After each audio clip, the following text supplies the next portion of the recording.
Hari ni kita nak pergi buat pemujaan kepada roh Melayu, Datuk Kong. Tapi untuk orang Melayu, ini syirik Korang tengok boleh, buat jangan. Kita baru pindah dekat sini, of course kita kena pergi bagi salam dekat tuan tanah dekat sini. Bukan orang tetapi roh. Okay, let's go. Kat area sini ada satu Datuk Kong juga. Cuma perbezaan dia adalah dia tak ada patung yang berupa macam orang Melayu, which is pakai songkok ke, pakai tanjak ke, pegang keris ke, tak ada.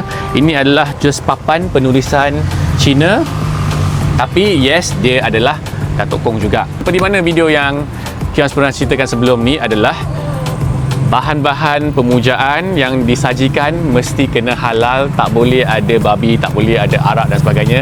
So, kopi O wajib ada. Lepas tu ni, nasi lemak. So kita bagi makanan Cina, kita bagi makanan orang Melayu tau. Papadum. Semua papadum.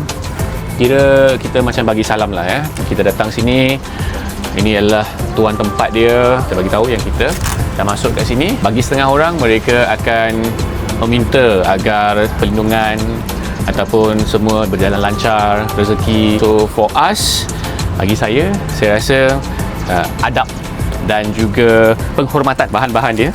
Tengok, ini adalah set yang dibeli dekat kedai sembahyang Cina. Dalam ni ada apa? Ini adalah baju dia, ada songkok, ada keris. Lepas tu adalah semua barang-barang pemujaan seperti colok. And then also yang ni, ini adalah kemanyan. And then ni macam I think rokok daun kot. Yes. Dengan lilin.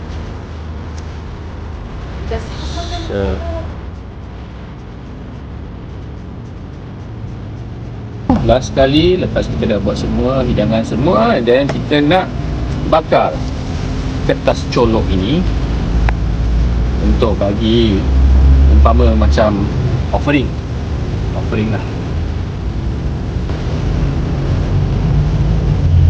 Ini baju yang berbentuk kertas, ada sarung belakang dia, lepas tu ada songkok, right?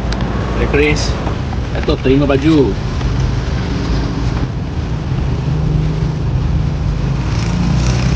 Sekian saja proses pemujaan atau pemberian salam kepada tuan tanah dekat sini, Datuk Kong yang berada dekat area sini. So harap semuanya akan berjalan lancar untuk kita semua. Adakah first time korang tengok satu video yang macam ni? Cuba komen kat ruang komen.